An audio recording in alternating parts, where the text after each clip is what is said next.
හිමි වුණා යයි සිතූ ප්‍රේමය ළඟ හිමි උනේ මට හිමි ප්‍රේමයම නම් නොව අහිමි ප්‍රේමයමයි අහිමි ප්‍රේමය ළඟ නතර වී බැලුව කල ඉතිරි වී ඇති කිසිවක් නොමැත හැඬුව දරු ගැබටත් අමතරව යමක් තව හැඬුව දරු ගැබටත් අමතරව යමක් තව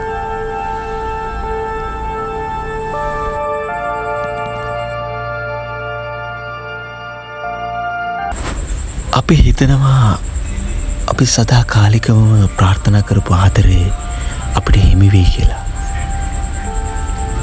එමව ආදරයක් ලබන්නත් වාසනාවක් තියෙන්න ඕනේ. මේ අපි අරන් ආපු නිර්මාණය තුල ආදරය කරලා හිමිවෙන ආදරේ නොව ආදරේ අහිමි වීම. මේ ආදරේ මට හිමි වෙලා කියලා ඒ තරුණිය හිතනවා. නමුත් ඇත්තටම මේ ආදරේ හිමිවීමක් නෙවෙයි වෙලා තියෙන්නේ. ඇත්තටම ආදරේ වෙනුවට හිමි වෙලා තියෙන්නේ අහිමි ප්‍රේමය ළඟ හැඬු කඳුලින් හටගත් එක් බීජයක් පමණි. අහිමි වෙගිය ආදරේ ළඟ නතර වෙලා බලද්දී ඉතුරු වෙනවා කිසිවක් නැහැ. හිතේ හිස් හැඟීමක් පමණයි ආදරේ ළඟ ඉතුරු වෙලා තියෙන්නේ. අපි ඔබට කියන්න උත්සාහ කරන්නේ ජීවිතේ බොහෝ තැන්වල වැරදි තැන් අප්‍රමාණයි. ඉතින් ජීවිත වරද්ද ගන්න එපා මගේ ආදරණීය සහෝදරයනි.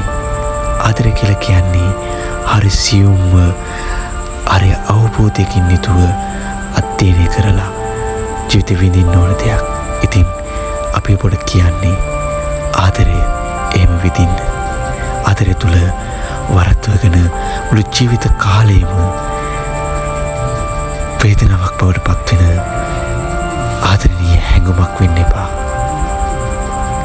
ඇත්තටම ආදරය කියන්නේ අපිට හිමි වෙලා තියෙන එකක්ම නොවේ. සමහර විට අහිමි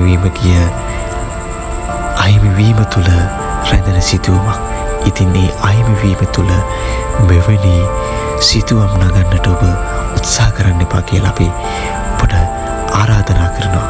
ඉතින් රැඳී සිටින්න අපේ Heart FM YouTube නාලිකාව සමගින් අපිව තාමත් සබ්ස්ක්‍රයිබ් කරලා නැතිනම් සබ්ස්ක්‍රයිබ් කරන්න. අලුත්ම වීඩියෝ නරඹන්න ඔබට අවස්ථාවක් හිමි වෙනවා.